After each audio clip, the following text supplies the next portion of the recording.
Shalom, broinha, pai! Salve, povo! Eu sou o Zelote e hoje de volta com mais um capítulo da nossa saga bizantina. E no capítulo de hoje eu trago para vocês a história do Heráclio. Ele que perdeu quase tudo, pediu pinico aos sassânidas, mas depois deu a volta por cima. Eu vou contar todos esses detalhes para você neste vídeo que promete que vai ser longo, mas com muito conteúdo e sem enrolação como sempre. E como sempre, antes de começar o vídeo, eu peço para você deixar um tapote nesse like e compartilha com a galera que valoriza muito o meu trabalho. E vocês que são novos aqui, sejam muito bem-vindos. Eu trago muito conteúdo do Ocidente e do Oriente, de história antiga. É só vocês darem uma conferida aí nas playlists e direto ao assunto que você quer ver. Mas claro, tem muitas sagas, tem muita coisa legal para vocês acompanharem aqui no canal. Aqui com a metodologia nada ortodoxa, com muitas imagens, muito conteúdo, detalhes e sem enrolação. Só no começo que eu tenho que dar os recados. Vídeos todas as quartas às 20 horas e sábado às 14 horas. Me sigam também no Instagram @zelota para saberem das novidades do canal, participarem das enquetes e também ficarem sabendo aí quando os vídeos saem, que às vezes o YouTube não te avisa, então fica ligado no Instagram também para receber. Então aproveita, se inscreve aí, dá um tapote nessa sineta e bota aí para ativar todas as notificações, você não vai se arrepender. E claro, vocês podem também dar sugestões de temas para eu trazer aqui para o canal nos vídeos especiais das metas de inscritos. Cada meta de inscrito batida eu trago um vídeo especial para vocês. Então vamos lá, porque tem muita coisa para falar, muita coisa mesmo. E enfim, prepara aquele lanche, aquele refresco, aquela bebidinha, porque a coisa aqui vai ser de muito conteúdo. Então vamos lá, sem mais delongas. Heráclio, Flávio Heráclio Augusto, que foi imperador bizantino de 610 até 641. Um império de 31 anos, né? Reinado longo dele. Nasceu na Capadócia em 575, depois de termos aí uma sequência de imperadores de origem trácia, temos agora um representante da Capadócia. Ele que tinha uma origem da Armênia e possivelmente ele era descendente da dinastia Sássida. E eu falei muito sobre isso na história do Império Parta, tá aqui o link aqui em cima. Foram 4 vídeos onde eu contei toda a história do Império Parta e as disputas com os romanos pela Armênia. Dá uma conferida lá, que o conteúdo ficou muito interessante. Bom, Heráclio, ele era filho, né, de Heráclio o Velho e de Epifânia. Heráclio Velho, né, que era o seu pai, tinha sido decisivo na guerra de Maurício contra o usurpador sassânida Bahram Chobin ou Bahram Kobin em 290. Essa história eu contei lá no vídeo do Maurício, que foi o que culminou nessa amizade, nesse período de aliança entre os bizantinos e os sassânidas, que vai ser destruída pelo Foca, o imperador que nós vimos no vídeo anterior. Então Heráclio, ele, por essa ajuda, nessa importância que ele teve nessa batalha, o Heráclio Velho, ele recebe o título de Encharca da África pelo Maurício, que era um título que o Maurício criou, e eu já contei essa história. Vai lá, quem não viu o vídeo do Maurício, dá uma conferida lá que eu explico mais a respeito desse título aí. Bom, com relação à queda do Foca. Bom, o Foca ele vai cair em 610, porém vai ter um processo de mais ou menos 2 anos até acontecer isso. Tudo porque em 608 o Heráclio ele estava muito insatisfeito com o reinado do Foca, a questão do Foca estar perdendo territórios romanos, o autoritarismo, aquela coisa de ser um tirano, enfim, foram vários dos fatores que inclusive eu expliquei lá no vídeo do Curta com o Zelote. Então ele resolveu romper as relações dele com Foca, que era um usurpador que havia executado o imperador Maurício. E aí ele acaba começando esse processo, tendo o apoio do Priscus, que era genro do Foca, e que também ajudou muito nessa queda do Foca. Então o processo da queda do Foca vai se iniciar com a conquista de algumas províncias, como a do Egito, em 609, com a ajuda de Niceta, que era o primo mais novo de Heráclio, que estava no comando e ajudou nessa conquista do Egito. Heráclio o jovem, ele que havia comandado a marinha, conseguiu a conquista da Sicília e do Chipre, e eles saíram avançando, chegando até Constantinopla, onde lá eles fizeram contatos com os líderes que estavam em Constantinopla, mais precisamente do Partido dos Verdes, e aí eles conseguiram derrubar os aristocratas de Constantinopla que apoiavam o Foca.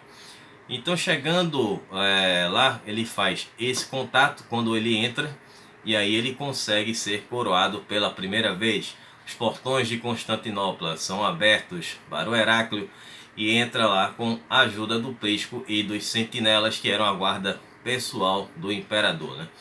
E aí, ele, quando chega, ele captura o Foca, e é quando ele faz a seguinte pergunta para o Foca: é assim que você governa, miserável? E aí o Foca respondeu para ele: e você governaria melhor? E aí foi que o Heráclio acaba decapitando o Foca, e depois ele faz coisas mais pesadas que, se eu falar aqui, vão tirar meu canal do ar. Mas enfim, com relação à coroação e polêmica porque teve casamento, eu vou contar agora aqui. Bom, ele vai ser coroado pela segunda vez, dessa vez oficialmente, no dia 5 de outubro de 610, na capela de São Estevão, que ficava dentro do palácio de Constantinopla. No mesmo dia, ele casou-se com Fábia, que era a sua noiva na época, que mudou o nome para Eudóquia. Tem uma pequena história aí que eu vou contar a respeito dela. Com ela ele teve dois filhos, né, que foram a Eudóxia Epifânia e o Heráclio Constantino, que futuramente virá a se tornar o Constantino III. Existe um detalhe a respeito da Eudóquia. Durante aquele processo dos ataques que o Heráclio Velho e o Heráclio estavam fazendo para derrubar o Foca ele ordenou o sequestro da Eudóquia e também da mãe do Heráclio, para que ele não fizesse um cerco ou sítio em Constantinopla. E aí ele manteve as duas em cativeiro no mosteiro chamado de Mosteiro do Novo Arrependimento, e ambas acabaram sendo libertadas pelos membros do Partido dos Verdes. Eudóquia acabou morrendo em 602 de epilepsia, e o seu funeral também teve um incidente muito cabuloso. O que aconteceu foi que houve um desfile fúnebre pela cidade e o caixão estava aberto. No início do governo do Heráclio foi de impopularidade, vocês vão entender porquê desse fato aqui mais na frente. Aconteceu que uma menina cuspiu da janela e atingiu o vestido da Eudóquia, né, que estava lá no caixão. E aí capturaram a menina e a queimaram viva. Brutal isso, né? E aí que aconteceu, que era um indício aí de uma impopularidade do Heráclio no começo. Mas vocês vão entender por quê. Heráclio ele vai se casar de novo. Só que dessa vez ele se casa com a sua sobrinha, Martina, e em 613, e aquilo foi um escândalo, foi uma coisa altamente impopular, era um casamento incestuoso. Então aquilo ali trouxe aquela coisa da população já ficar espantada com aquele ato dele, e já começou uma certa impopularidade que ele já vinha carregando por conta do seu início de reinado. Bom, o patriarca de Constantinopla, Sérgio, que inclusive vai ser decisivo nesse reinado do Heráclio, ele diversas vezes tentou anular esse casamento do Heráclio, mas o Heráclio sempre rejeitava, né? E, inclusive, ele levava a Martina em algumas campanhas militares. Martina vai acabar sendo muito odiada no futuro, mas isso nós veremos nos próximos vídeos. Bom, com relação à guerra contra os Sassânidas, voltando um pouco no que eu contei nos vídeos anteriores. O Corrói II, né, que era o imperador sassânida, ele tinha em sua corte um rapaz que se dizia ser Teodósio, que era filho do Maurício e que seria o legítimo herdeiro do trono. E aí, como ele não foi ouvido pelo Foca, né, o Corrói II, aí os sassânidas deram início a um ataque devastador ao Império Bizantino. Quando Foca caiu no ano de 610, os persas já haviam conquistado a Mesopotâmia e também o Cáucaso. No ano de 611, eles invadiram a Síria, chegando até a Anatólia. Depois de 2 anos, Heráclio ele tenta um contra-ataque, mas acaba não conseguindo sucesso. e sendo derrotado próximo de Antioquia, ali pela Turquia, né? Acabou sendo um colapso para os bizantinos, e aí foi uma sequência de ataques dos persas e os bizantinos perdendo territórios. Aconteceu de que os persas eles acabaram tomando parte da Ásia Menor, conquistaram a Calcedônia, que era bem perto de Constantinopla, mas teve todo um processo para chegar lá, né? Na década seguinte, os persas já haviam dominado a Palestina e o Egito e também devastaram a Anatólia. Bom, enquanto isso, os ávaros e os eslavos dominavam os Balcãs. Era todo que era território bizantino sendo tomado pelos seus inimigos. No ano de 613, os persas dominaram Damasco com a ajuda dos judeus. E como gratidão, os persas atacaram Jerusalém em 614, danificando a igreja do Santo Sepulcro e também tomando de lá a verdadeira cruz, né? Eu sempre digo que é a suposta, né? Porque eu não acredito que aquela cruz tenha ficado guardada esse tempo todo. Mas enfim, opinião pessoal minha. Depois eles atacaram o Egito entre 616 e 617, quando eles dominam o Egito. Então os persas tomaram a Calcedônia em 615, aí foi quando Heráclio pensou em se entregar, ele ficou desesperado. Ele pensou em tornar o Império Bizantino um estado cliente, e Cosrói II escolheria quem seria o imperador. Heráclio ele mandou uma comitiva de embaixadores até Cosrói II, pedindo um acordo de paz. Ele estava realmente desesperado e estava, como dizem, pedindo pinico. E aconteceu que ele iria reconhecer o Império Persa como superior. Então, nessa carta que foi enviada para o Cosrói II, dizia o seguinte, que o Heráclio dizia ser um filho obediente do Cosrói II e alguém que está ansioso para realizar os serviços de sua serenidade em todas as coisas, e até chamou Cosrói II de Imperador Supremo. Só que o Cosrói II ele não quis saber de oferta de paz, ele queria sangue, ele queria vingança, e aí ele prendeu os embaixadores do Heráclio. E aí os persas já estavam nos muros de Constantinopla. Foi quando Heráclio pensou em fugir e mudar a capital do Império Bizantino de Constantinopla para Cartago. Mas aí eis que surge a figura novamente do patriarca Sérgio, e vai ser decisivo nesse momento. Ele vai convencer Heráclio a não desistir, a não entregar o trono e ficar, que os muros de Constantinopla iriam resistir. Os muros de Constantinopla foram construídos e foram reforçados pelos imperadores anteriores, como eu já contei aqui desde o início da saga bizantina. Aí Heráclio fez um acordo com Cosrói II, que estava nos portões de Constantinopla, que seria um acordo de paz. Ele pagaria um tributo pesadíssimo, um tributo anual. Esse tributo seriam de 1000 moedas de ouro, 1000 moedas de prata, 1000 vestes de seda, 1000 cavalos e mais 1000 virgens, um harém, né, para o Cosrói II. E aí ele conseguiu fechar esse acordo, e foi o tempo que ele teve para reorganizar o seu exército para no futuro tentar uma contraofensiva. E aí ele não teria gastos militares, não faria campanhas militares, e acabou que a moeda desvalorizou. E outra coisa que ele fez foi derreter o tesouro da igreja, que teve o apoio do patriarca para arrecadar fundos para continuar essa guerra. E aí começa a contraofensiva. O Heráclio ele arruma uma energia na fé cristã e dá início a uma guerra santa. E aí ele começa no dia 5 de abril de 622 o contra-ataque contra os persas. Heráclio sai em campanha, deixando o patriarca Sérgio e um general dele chamado Bônus como regentes do filho dele Constantino, lá em Constantinopla. E aí ele vai para essa guerra santa usando a imagem de Cristo como um padrão militar. E aí ele foi até a Armênia, ele consegue uma primeira vitória. Anos seguintes ele seguiu em campanha, conseguindo outras vitórias no Cáucaso e também na própria Armênia, que era o território de onde ele era originário, né? Em 624 aconteceu uma coisa que acabou sendo muito ruim para os bizantinos, já que eles não tinham como tomar conta de tudo, que foi os visigodos conquistaram ou retomaram Cartagena, que era a capital da Espanha, que havia sido reconquistada pelo Justiniano I. Mas a situação contra os persas era muito mais urgente. E aí em 626, os ávaros e os eslavos que já haviam conquistado os Balcãs resolvem também sitiar Constantinopla e contaram com a ajuda de um exército persa.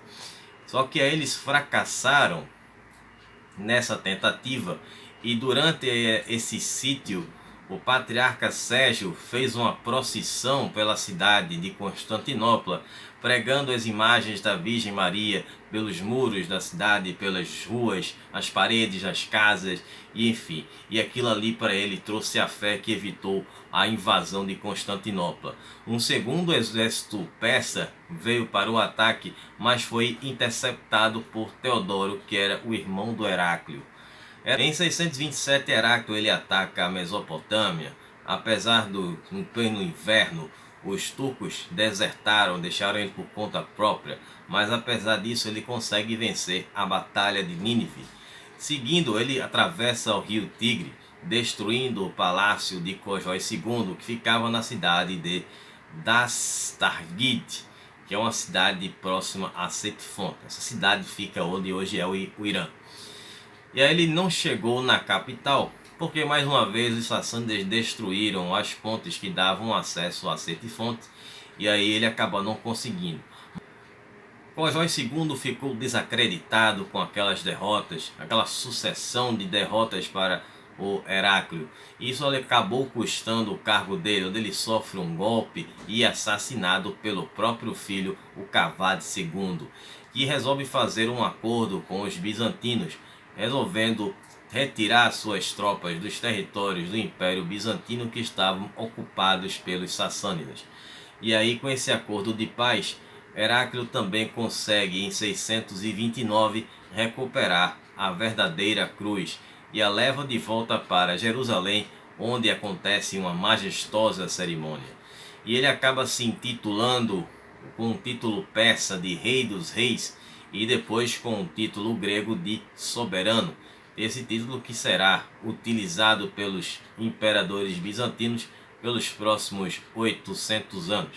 Seria um título equivalente a Augusto, né? Que seria no caso de Roma, né? Que o imperador é Augusto. Só que essa coisa teria, pelo fato dele ter aquela origem armênia, ele havia utilizado esse título aí, né? De soberano. E com essa vitória, Heráclio consegue acabar com uma guerra que durou 400 anos, desde o tempo do Império Romano, quando havia divisão do Império Romano do Ocidente ou Oriente, ou na verdade antes disso aí, porque essas lutas entre os imperadores romanos e os sassânidas já acontecia desde muito antes de Constantino, né? Inclusive com Valeriano, que virou um banquinho, tem essa história lá na saga romana. Bom, depois dessa derrota, o Império Sassânida acaba entrando em colapso, porque o Cavad II só vai ficar 6 meses no trono e vai ter uma sequência de filhos do Cojói II lutando, vamos ter guerras civis, isso vai levar à queda do Império Sassânida. Mas isso aí é um assunto para a gente ver em um vídeo deles, que estarei trazendo futuramente aqui no canal. Bom, a guerra contra os árabes, que é a nova ameaça que surge no Oriente. Em 629, os árabes eles se unem em torno do Islã sob a liderança do profeta Muhammad.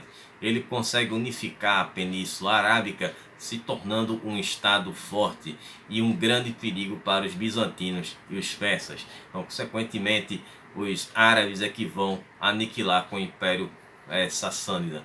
Bom, a primeira guerra entre os bizantinos e os muçulmanos aconteceu na Batalha de Muta, em setembro de 629. Só que os bizantinos não conheciam nada a respeito dos árabes, ou muito menos lutar contra um exército que era movido pela fé. Então era uma coisa totalmente diferente. Digamos que os bizantinos deram uma subestimada nos muçulmanos. O que aconteceu é que na sequência os muçulmanos eles atacaram a província da Arábia em retaliação à morte de um embaixador muçulmano pelas mãos do governador bizantino naquela província da Arábia. No ano seguinte os árabes conseguem uma sequência de ataques. Atacam Arava, que era o sul do Mar Morto, chegam no Mar da Galileia, chegam em Al-Qarab, que é uma cidade na Jordânia, e depois entraram em Negev, que é um deserto de Israel, chegando até Gaza, que era o território que foi ocupado pelos filisteus, né? Que foi o vídeo especial que eu postei na última quarta-feira. Para quem não assistiu, deixar o card aqui em cima, ficou bem legal esse vídeo, hein? Bom, em 636 aconteceu a Batalha de Yarmouk, que foi uma derrota esmagadora para os bizantinos. Num período de 3 anos, os árabes acabaram conquistando a Síria, também uma província romana, que era uma província bizantina, e que eu já trouxe a história deles também aqui, está aí na playlist de povos do Oriente. Bom, com a morte de Heráclio em 641, boa parte do Egito também já havia caído. Agora falar um pouco sobre as realizações que foram feitas pelo Heráclio, né? Não foi só de guerra que viveu o seu reinado. Bom, ele fez algumas reformas políticas, entre elas acabando com a corrupção que tinha sido muito forte na época do Foca, com aquela coisa do nepotismo e da venda de cargos públicos. Ele ampliou o império, apesar de ter perdido uma parte para os árabes já no final do seu reinado. A tentativa dele de conciliar a religião, que era irreconciliável, era uma coisa muito complicada, ele não conseguiu. Ele veio com uma proposta que era do monotelismo, só que isso foi considerado bastante herético e acabou não sendo aceito e não deu certo. Outro fato que ele fez foi mudar o idioma do Império Bizantino, que era o latim mesmo do Império Romano, mudando para o grego. Outra mudança grande. Outra coisa que ele fez foi tornar os sérvios, né, que viveram na Macedônia como federados, né? No caso, eles iriam servir aos bizantinos como mercenários, iriam defender aquele território, que era uma tática que os bizantinos já vinham fazendo há muito tempo. Bom, e a pedido do Papa João IV, ele enviou missionários para converter os croatas que pregavam o paganismo eslavo. É que os eslavos se espalharam muito pelaquela região do Cáucaso. E aí ele cria também o cargo de esquelários, que era um tipo de controlador do tesouro. Era um cargo administrativo em que era um funcionário público que estaria responsável pelo tesouro, seria como se fosse um ministro da Fazenda, um ministro da Economia. Bom, com o fim do reinado do Heráclio, ele vai morrer no dia 11 de fevereiro de 641, aos 66 anos de idade, mas não encontrei o motivo de sua morte. O que aconteceu é que antes de ele morrer teve muita confusão na família dele, uma disputa que aconteceu pela sucessão, né? Os seus filhos, no caso Constantino, que era o filho do primeiro casamento dele, seria o seu escolhido para ser seu sucessor, tanto que ele já era meio que um co-imperador Augusto na época que Heráclio era imperador. Só que Martina, que era sua segunda esposa, a sobrinha, o casamento incestuoso, queria que o filho dela com Heráclio que fosse o imperador, que era o Heraclonas. Só que aí o que acontece? O Heráclio ele resolve fazer o seguinte: fica o Constantino e o Heraclonas como co-imperadores juntos com a Martina. E aí ficou esse abacaxi para vermos no próximo vídeo. Bom, espero que vocês tenham gostado, que vocês tenham entendido. Estarei retornando agora na quarta-feira com o vídeo vencedor da enquete que está rolando aí. Então aproveita, se você ainda não votou, vai na aba que tem de comunidade e você escolhe qual civilização vocês querem entre o reino de Urartu e os Citas, né? Urartu, que eram os antigos armênios, os reis da Forja, e também os Citas, os arqueiros da estepe, que conseguiram derrotar o Ciro o Grande. Enfim, duas civilizações de peso que foram derrotadas estão voltando aí para vocês. Estarei também amanhã contando sobre esta prole aí do Heráclio, porque ele teve 2 filhos com a primeira esposa dele, Eudóquia, e teve 9 filhos com a Martina. Uma prole grande. Vou falar sobre essa questão da família dele aí no Curta com o Zelota, que sairá na segunda-feira à noite. Então fiquem de olho lá no meu Instagram, mais uma vez, @ozelota. Então eu vou me despedir de vocês. Desejo a todos uma ótima Páscoa e um sábado de Páscoa e domingo de Páscoa. Enfim, estou gravando aqui na sexta-feira, mas enfim, desejo a vocês aí uma ótima Páscoa a todos que estão aí em casa aí nesse período de quarentena. Deus sabe até quando. Mas vamos sair dessa. Um abraço do Zelota. Até quarta-feira aqui no canal, segunda lá no Instagram. Falou, pessoal.